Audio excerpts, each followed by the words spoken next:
Hola chicos, ¿cómo les va? Mi nombre es Paulo dos Santos y formo parte del grupo de docentes del instituto, principalmente para lo que es tercer año. Doy clases de microbiología y de inmunología en las áreas injuria y defensa, y también doy algunas clases en segundo año cuando el pollo necesita ayuda.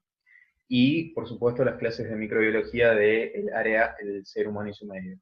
Como ustedes ya sabrán, microbiología es una materia que forma parte principalmente de las áreas injuria y defensa, ¿sí? Es una de las materias troncales de tercer año, donde ustedes van a tener que estudiar en profundidad la microbiología, van a tener que estudiar casi el libro completo, ¿sí? Saber los nombres de los microorganismos, las patologías que generan y la forma que vamos a utilizar para diagnosticarlos. Todo eso no es el objetivo del área del ser humano y su medio, ¿sí? No tienen que saber en profundidad microbiología en este momento. ¿Cuál es el objetivo de la cátedra y por qué damos microbiología en segundo año? Básicamente porque es necesario conocer las generalidades de la microbiología, ¿sí? Primero para aplicarlo en el área del ser humano y su medio, porque los microorganismos forman parte justamente del medio que nos rodea a los seres humanos, y también hay microorganismos que viven con nosotros, ¿sí? Entonces es importante evaluar las formas en las cuales nos relacionamos con esas cuatro estructuras que estudia la microbiología, que son las bacterias, los virus, los hongos y los parásitos, si esa relación nos genera un beneficio, si esa relación nos genera un detrimento o una patología, ¿sí? Eso es importante conocerlo. Y por otro lado, es importante que ustedes ahora en el área del ser humano y su medio forjen las bases de la microbiología para que el año que viene, cuando ustedes cursen el área injuria, no lleguen sin nada de conocimiento de microbiología. Porque yo siempre les digo lo mismo, la primera clase de microbiología del área injuria es de diarrea. O sea, nadie se va a poner a explicarles en injuria, esto es una bacteria, esto es un virus, esto es un hongo y esto es un parásito. A eso ustedes lo tienen que incorporar acá, en el ser humano y su medio, ¿sí? Así que todo lo que ustedes estudien en este momento de microbiología va a ser en pos de un mejor y más rápido una mejor y más rápida comprensión de los contenidos del año que viene. Bien, entonces, para empezar, ¿qué es la microbiología? ¿Sí? La microbiología es la ciencia que se dedica al estudio de los seres vivos invisibles al ojo humano, aunque también se dedica al estudio de parásitos pluricelulares que se conocen como metazoos o metazoarios. El ojo humano tiene una resolución de 100 micras, el microscopio óptico tiene una resolución de 0,2 micras, una bacteria promedio tiene un tamaño de 0,5 a 5 micras, y el más grande de los virus mide menos de 0,1 micras. Esto ya nos está indicando de que un virus nunca lo voy a ver con un microscopio óptico, ¿sí? Entonces, todo lo que sean técnicas de diagnóstico mediante microscopio no me sirven para los virus. Bueno, además de entender qué es la microbiología, a mí me gustaría que ustedes comprendan para qué nos sirve a nosotros como médicos la microbiología. ¿Para qué hay laboratorios de microbiología en los hospitales? ¿Sí?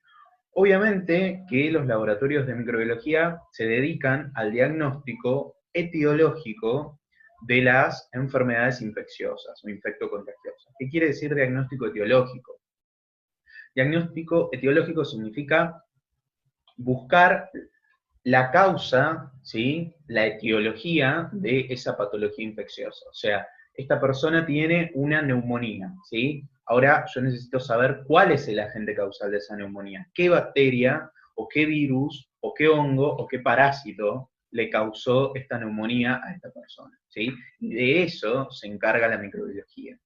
Porque van a ver que hay muchas patologías que yo puedo diagnosticar desde la clínica, pero que clínicamente yo no me puedo dar cuenta cuál es el agente causal, el bicho, ¿sí? Dicho en criollo, cuál es la bacteria, cuál es el virus, cuál es el hongo y cuál es el parásito que está generando esa patología que clínicamente yo detecto en la persona. Y ustedes dirán, bueno, pero ¿para qué querés saber cuál es la bacteria, cuál es el virus, cuál es el hongo, cuál es el parásito, si al fin y al cabo la persona tiene una neumonía? Vos tenés que tratar la neumonía, sí. Pero el tratamiento específico de esa neumonía requiere que yo sepa si está siendo producida por una bacteria o por un virus, ¿sí? Y por cuál bacteria o por cuál virus. ¿Estamos? ¿Por qué? Porque yo voy a dar un determinado antimicrobiano, o también conocido como antibiótico, para una determinada bacteria, y ese antimicrobiano o antibiótico no va a funcionar frente a otras, ¿sí? Y eso es lo que se conoce como diagnóstico específico, ¿sí? Como tratamiento específico dirigido hacia un diagnóstico otorgado por el laboratorio de microbiología, ¿sí? Distinto es lo que conocemos como tratamiento empírico. ¿Qué quiere decir empirismo? El empirismo básicamente es una acción basada en lo que yo sé o en lo que yo he aprendido a través de mi práctica, ¿sí? A través de mi práctica, a través de lo que yo leí, a través de lo que yo investigué, yo sé que las neumonías en nuestro medio, la mayor parte de ellas son bacterianas y que en su mayoría están producidas por un neumococo, ¿sí? Que es el Streptococcus pneumoniae. Bueno, entonces, empíricamente a un paciente que presente clínica compatible con neumonía, le voy a dar un determinado antibiótico como si ese paciente estuviese infectado por un neumococo, asumiendo que es un neumococo. ¿Qué pasa con el tratamiento empírico? La realidad es que en la mayor parte de los casos le voy a pegar, porque es una realidad que el neumococo es el principal agente causal de neumonía en pacientes de la comunidad, o sea, en pacientes que no están internados, ¿sí? Pero hay patologías, ¿sí?, más severas en las cuales yo no puedo estar jugando con los antibióticos, y no puedo hacer tratamientos empíricos así al tuntún tirando un antibiótico para ver si funciona, porque estimo que esta patología está siendo producida por un determinado microorganismo.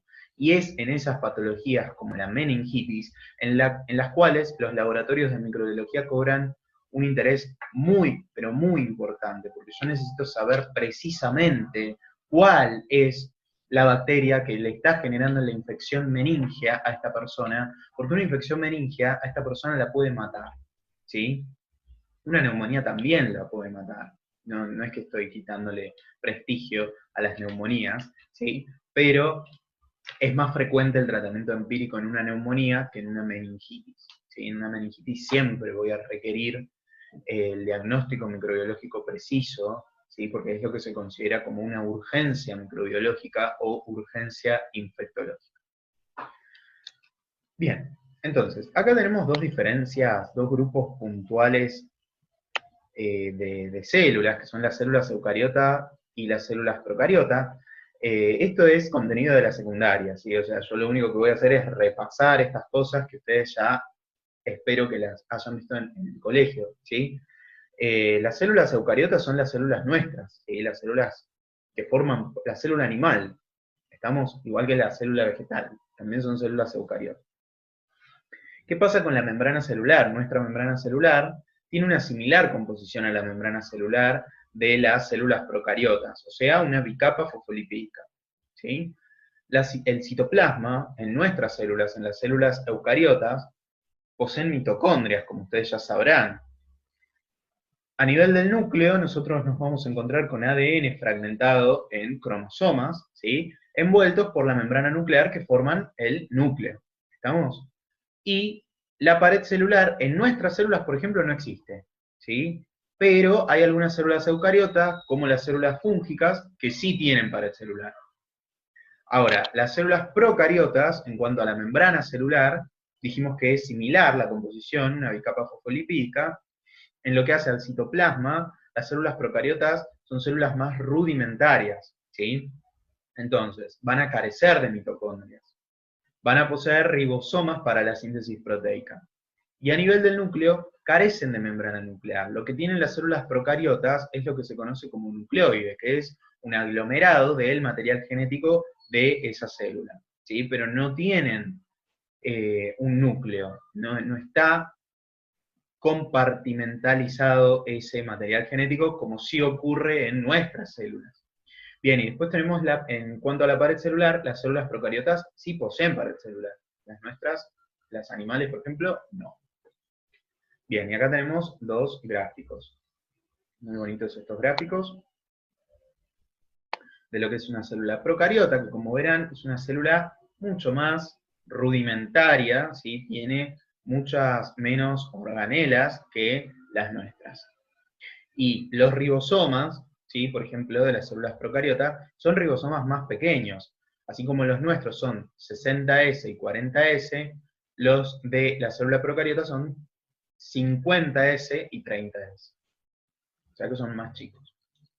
Bueno, vamos a hablar de lo que es la taxonomía microbiana. Fíjense que yo no estoy hablando de bacterias puntualmente todavía, estoy hablando de las generalidades. En esta clase no me voy a meter de lleno en bacterias, ni en virus, ni en hongos, ni en parásitos, sino en generalidades.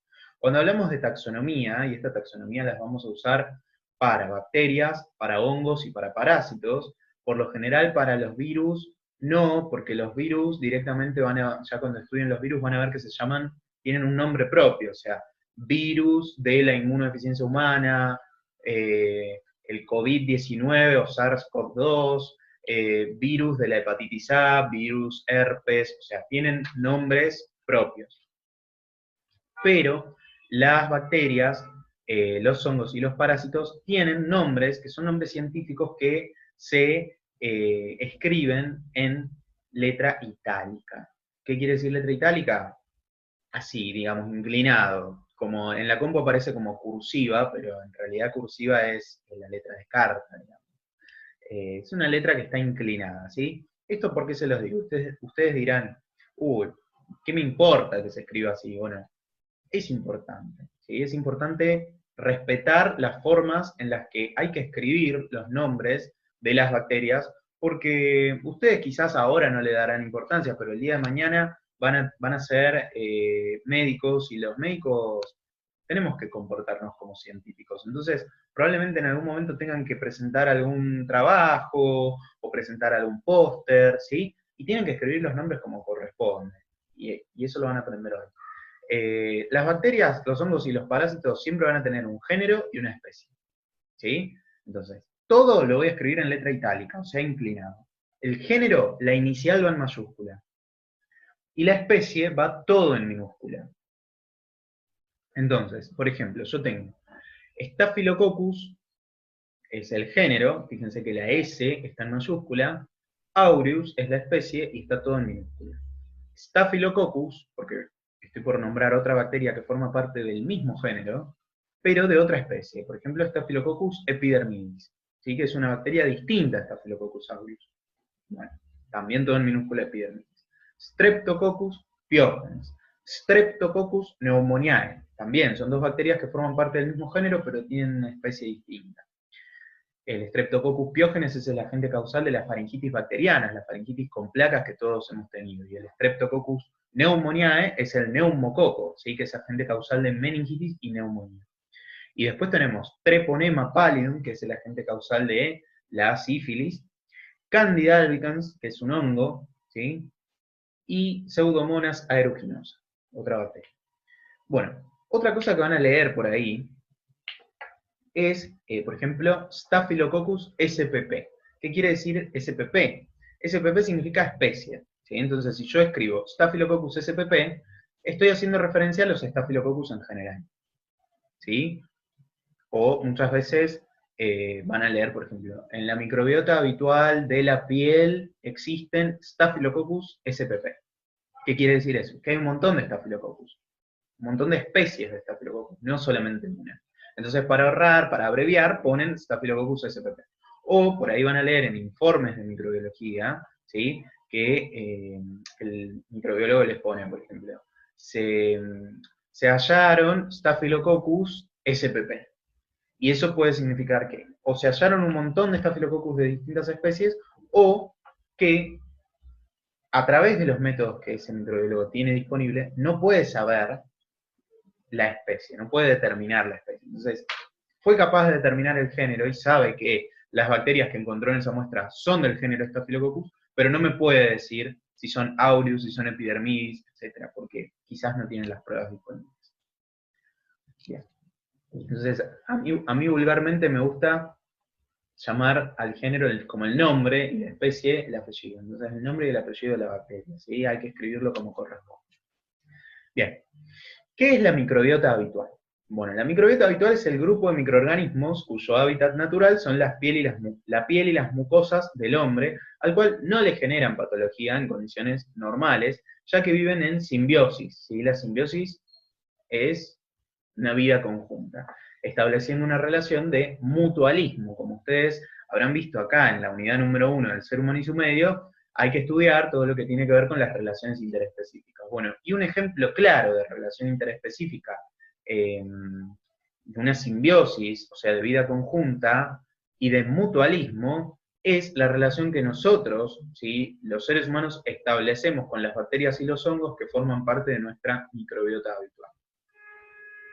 Vivimos en conjunto, porque ellos viven formando parte de nuestro cuerpo, ¿sí? Eso es una simbiosis, y acuérdense que la simbiosis hay algunas que son beneficiosas para ambos organismos, otras que son beneficiosas para uno y perjudiciales para el otro, o neutras para el otro, y otras que son neutras para uno y negativas para el otro.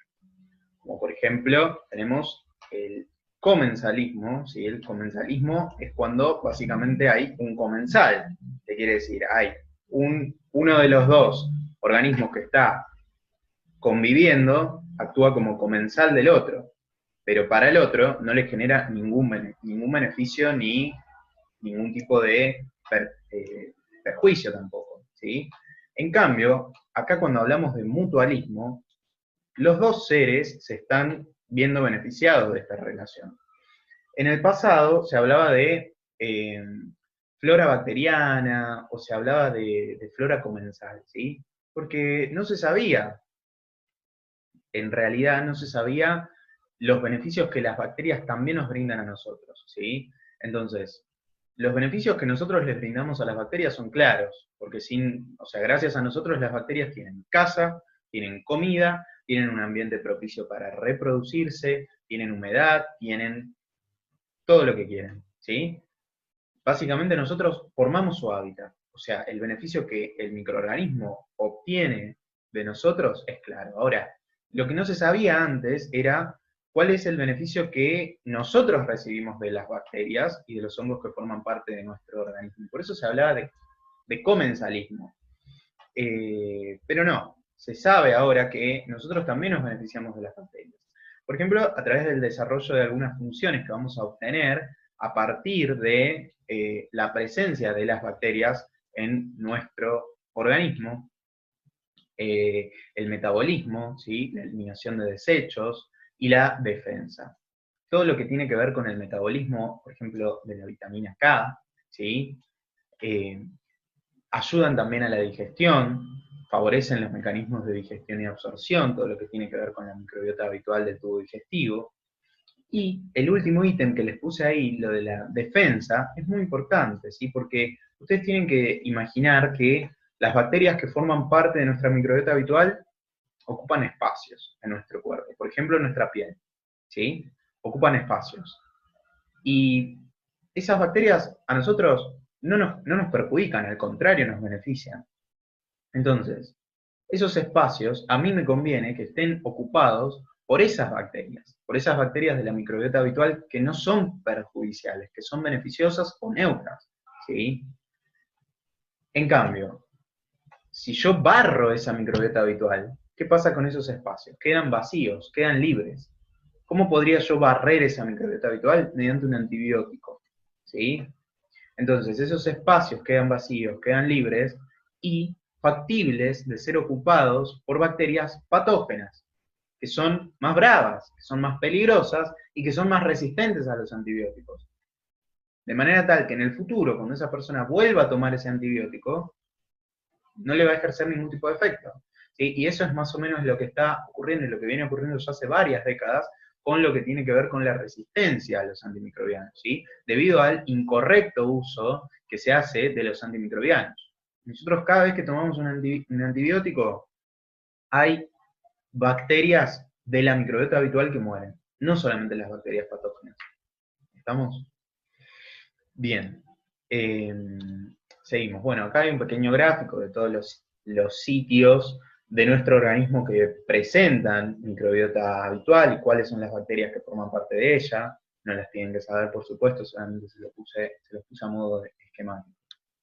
Bien, después, fíjense, yo les dije que en la piel y en las mucosas hay microbiota habitual, ¿sí? Entonces, sitios en donde hallamos la microbiota habitual son piel, mucosa nasal, oro y rinofaringe, vagina, intestino, uretra distal, que son justamente tejidos expuestos, tejidos que están de alguna manera en contacto con el ambiente.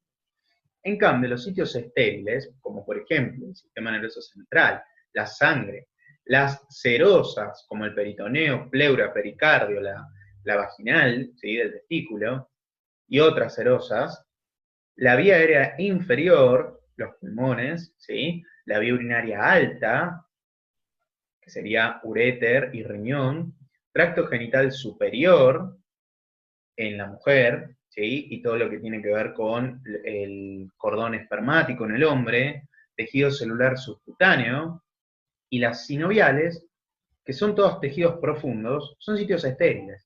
Son sitios donde no tiene que haber microorganismos. ¿Estamos?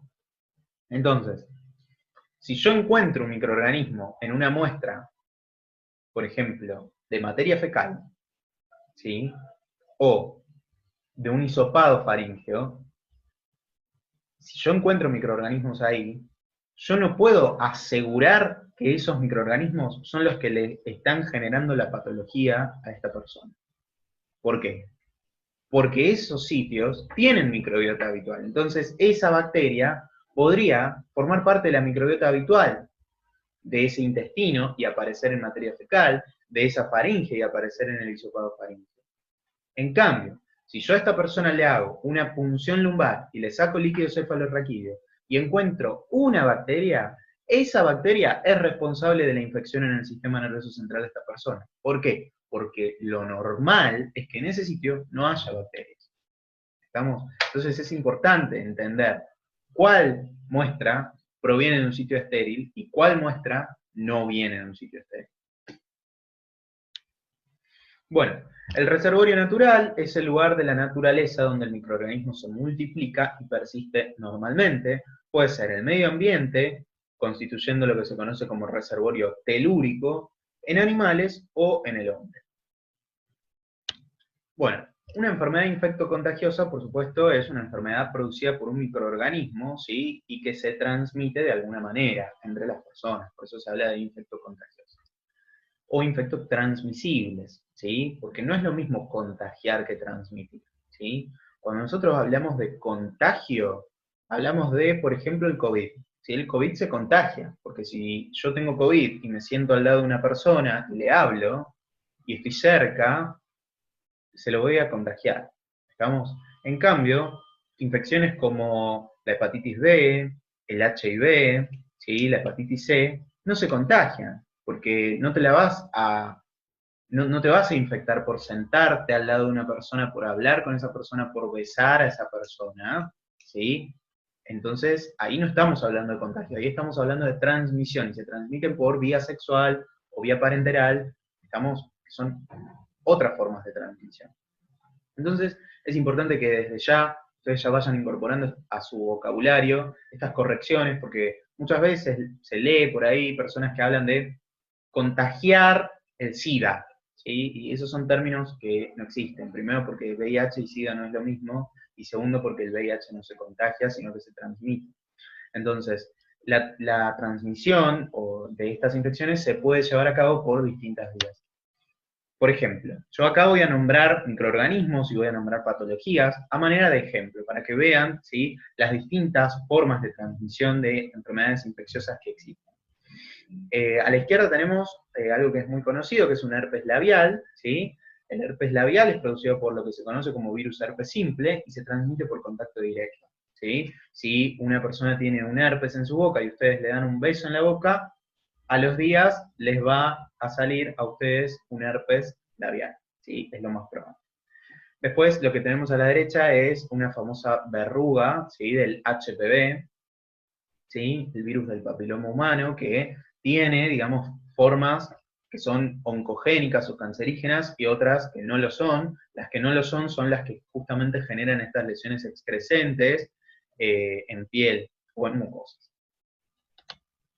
Después tenemos por transmisión sexual, tenemos el HIV, ¿sí? El virus de la inmunodeficiencia humana, y a la derecha lo que ustedes están observando ahí es un paciente con sífilis secundaria. ¿Sí? La sífilis es una enfermedad muy frecuente, es una infección muy frecuente, que en la mayor parte de los casos cursa en forma silenciosa y no como están viendo ahí en esa imagen. Entonces, no es lo más frecuente que van a encontrar un paciente con estas características, pero si lo encuentran, tienen que pensar en sífilis. Después tenemos por vía fecal oral, por ejemplo, la hepatitis A, ¿sí? La hepatitis A es transmisible por vía fecal oral. ¿Qué significa transmisible por vía fecal oral? Dicho en palabras criollas, hay que ingerir materia fecal, ¿sí? Para la transmisión de una enfermedad que se transmita por esta vía. Hay que ingerir materia fecal o alimentos que estén contaminados con materia fecal. ¿Estamos? Por eso, justamente, la hepatitis A es una enfermedad que es más frecuente en niños, ¿sí? En niños chiquitos. ¿Por qué? Porque los niños chiquitos juegan en el piso, tocan el piso, se meten la mano en la boca, se tocan la cola, le tocan la mano al compañero, se tocan la cola, le meten la mano en la boca al compañero. Entonces, la hepatitis A es una enfermedad muy frecuente en niños menores a 6 años. ¿Estamos? Y eso también tiene una correlación con cuándo nos vacunamos contra la hepatitis A. ¿Sí? En el calendario nacional de vacunación, la vacuna contra la hepatitis A se encuentra al año de vida. Eso tiene una correlación importante. Y lo que tenemos a la derecha es la parasitosis más frecuente en nuestro medio, que es la oxiurosis. ¿Sí? Esos parásitos se llaman oxiuros, es el nombre vulgar, pero en realidad se llaman Enterobius vermiculares. Y el síntoma más característico que generan es prurito anal de predominio nocturno. Después tenemos las infecciones que se transmiten por vía parenteral. ¿Qué quiere decir parenteral? Por contacto con sangre, ¿sí? Por contacto con agujas contaminadas con sangre. O con sangre per se, o con fluidos que tengan sangre, tejidos que tengan sangre. El ejemplo típico es la hepatitis B y la hepatitis C, ¿sí? Pero la hepatitis B como principal porque es más frecuente la transmisión parenteral y además porque nosotros como personal de salud estamos considerados como personas que formamos parte de un grupo de riesgo para la transmisión parenteral de la hepatitis B, ¿sí? Porque estamos en contacto con agujas, con sangre, con otros fluidos, de manera tal que sí o sí tienen que tener la vacuna contra la hepatitis B colocada, que son 3 dosis. Y si la tienen, ¿sí? O creen que la tienen, lo que pueden hacer es hacerse un dosaje de anticuerpos, ¿sí? El dosaje de anticuerpos se les pide a cualquier médico, ¿sí? Se lo hacen en un laboratorio y ese dosaje dice, si tenés más de 10 miliunidades internacionales por mililitro de anticuerpos anti-hepatitis B, significa que estás protegido de por vida. Si tenés menos de esa cantidad, significa que tenés que volver a hacer el esquema de vacunación. Eso es porque hay gente que no completa el esquema o hay gente que no genera la inmunidad frente a la vacuna, justamente. Entonces es importante hacerse ese chequeo, ese recuento de anticuerpos, particularmente en nosotros que somos personal de salud.